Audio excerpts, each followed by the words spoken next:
Kto z nas nie kocha słonecznej Italii?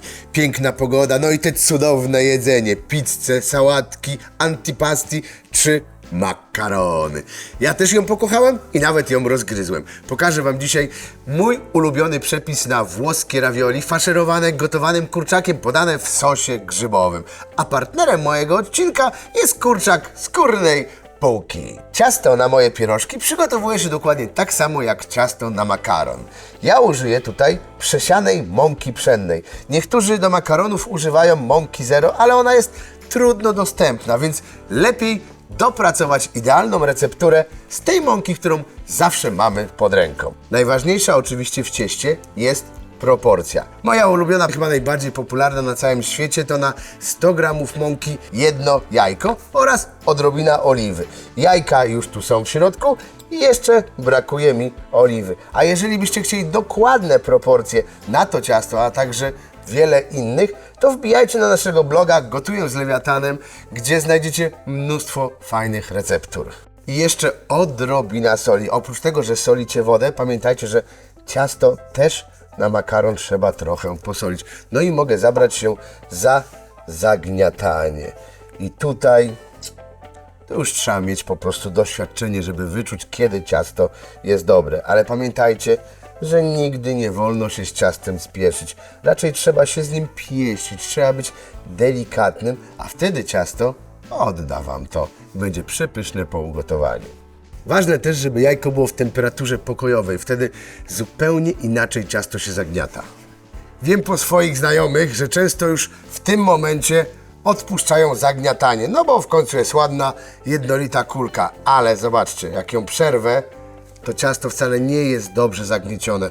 Ono powinno się rozciągać. Ciasto już odchodzi od moich paluszków, to znaczy, że jest gotowe. Spójrzcie, idealnie gładkie i do tego w ogóle nie pęka. Jest bardzo, ale to bardzo elastyczne. To znaczy, że gluten zaczął pracować, tworząc tak zwaną siatkę glutenową. Dzięki temu ciasto jest sprężyste i rozciągliwe. Ciasto teraz odłożę na bok, żeby sobie odpoczęło i stało się jeszcze smaczniejsze. A ja w tym czasie przygotuję farsz do ravioli. Głównym bohaterem mojego farszu będzie kurczak gotowany, ale urozmaicę go też innymi dodatkami, jak na przykład seler naciowy. On da fajnego orzechowego posmaku. Wszystkich składników nie kroję zbyt drobno, ponieważ i tak później w mikserze je połączę na jednolitą masę. Następnie do farszu dodam też trochę czosnku. No i coś słodkiego. Genialnie z kurczakiem komponuje się świeża gruszka. Do tego dorzucę coś słonego w postaci pysznej fety. To będzie naprawdę miks idealny. No i pozostał jeszcze kuraczek. Chodź tutaj do mnie, kuraczku. To jest rolada z kurczaka, której wezmę tylko kawałek. Z reguły używa się jej tylko na kanapki, ale uwierzcie mi, że można z tego zrobić świetne pasty albo farsze do pierogów. A żeby farsz był super turbo kremowy i delikatny dla podniebienia, to dodam jeszcze do miksowania odrobiny masła. Czyli mogę teraz wszystko wrzucać do mojego ukochanego urządzenia i przerabiać na farsz. Jeszcze duża ilość świeżego tymianku i świeżej bazylii. Muszę to doprawić solą oraz świeżo mielonym pieprzem. Pora na miksowanie.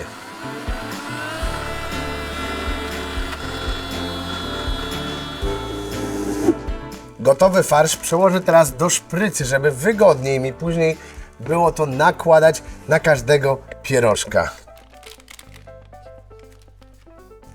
Mogę zabrać się teraz za wałkowanie ciasta, które już sobie odpoczęło, nabrało jeszcze cudowniejszej elastyczności. Potrzebuję jedynie podsypać stolnicę odrobiną mąki. Zawsze taki kawał ciasta rwijcie sobie na mniejsze kawałki, będzie wam łatwiej wałkować. I teraz muszę bardzo, ale to bardzo cienko rozwałkować ciasto. Moje pierożki muszą być wręcz przeźroczyste.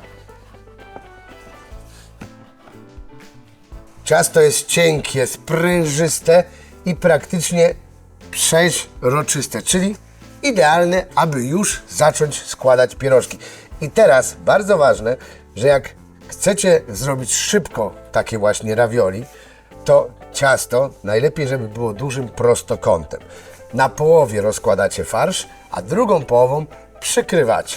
Delikatnie palcami podociskajcie ciasto dookoła nadzienia, wypychamy powietrze, sklejając ze sobą obydwie warstwy ciasta.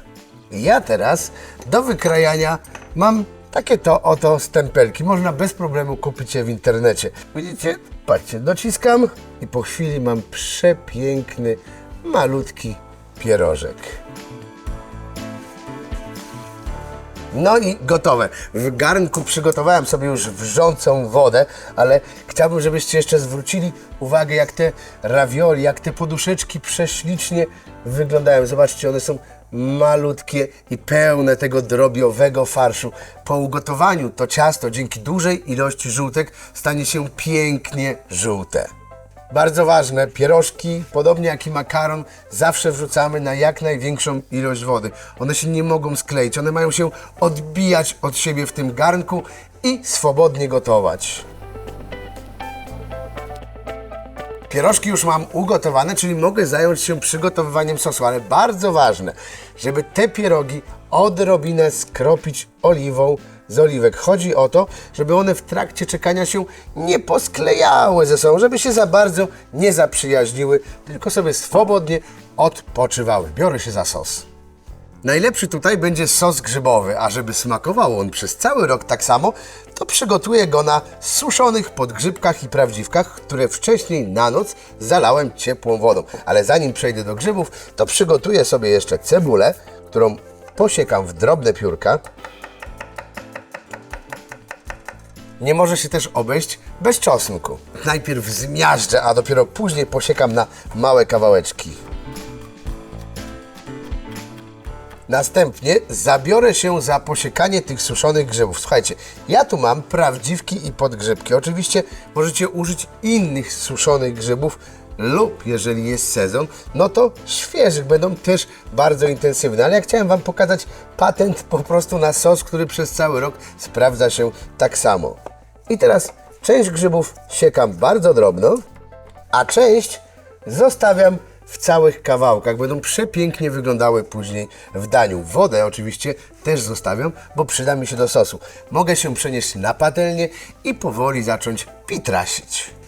Sos będę przygotowywał na maśle. Babcia zawsze mnie uczyła, że grzybki smażymy tylko na maśle, nie żadnym tam oleju czy oliwie. No więc tak też robię.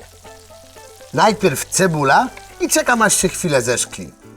Następnie dorzucam czosnek. A po 2 minutach dorzucam suszone grzyby.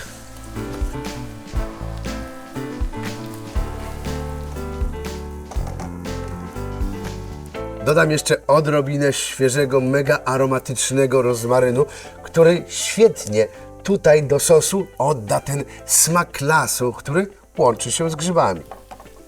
Zapach, który unosi się tutaj w mojej kuchni, przypomina mi jesienne spacery, kiedy to chodzi się po lesie i wręcz potyka o grzyby. Po prostu coś niesamowitego. Dolewam teraz do patelni tą wodę, w której moczyły się grzyby. Następnie dolewam bulionu drobiowego. A żeby sos stał się bardziej aksamitny i kremowy, dolewam słodkiej śmietanki. Chwila redukcji, dosłownie 5 minut i mogę wrzucać makaron, bo sos już jest gotowy. Jeszcze szczypta soli, bo przecież grzyby kochają sól, ale kochają też pieprz. Najlepszy świeżo mielony. Nie żałuję go. W patelni pojawiają się coraz większe pęcherzyki powietrza. To znaczy, że sos się zredukował, zgęstniał, a śmietana idealnie połączyła z pozostałymi składnikami. To czas, żebym dorzucał makaron. Widzicie, dzięki temu, że wcześniej je przelałem oliwą, to one teraz nie są posklejane i będą się idealnie taplać w tym sosiku. Nie wiem, czy lepiej to wygląda, czy lepiej to pachnie, no bo jeszcze też nie wiem, jak smakuje, bo nie próbowałem, ale na pewno na wierzchu muszę dotrzeć sporą ilość świeżego parmezanu, który spowoduje po roztopieniu, że ten sos będzie jeszcze bardziej kremowy. Wygląda to imponująco. Dodam jeszcze odrobinę świeżego tymianku. Tak wiecie, dla samego zabiegu takiego już kosmetycznego, no bo przecież tu nic nie brakuje. No i mogę próbować. Aj. To smakuje jeszcze lepiej niż wygląda i pachnie, a jest to aż niemożliwe. To połączenie grzybów razem z tym kurczakiem w tym śmietanowym sosie jest czymś przepysznym i fenomenalnym. Koniecznie musicie zrobić ten przepis u siebie w domu i pod filmem zostawić komentarz, jak Wam wyszły Wasze włoskie ravioli. No bo przecież każdy z nas kocha tą Italię, więc czemu nie pozwolić sobie na taki makaronik, takie pierożki raz na jakiś czas w swoich domach?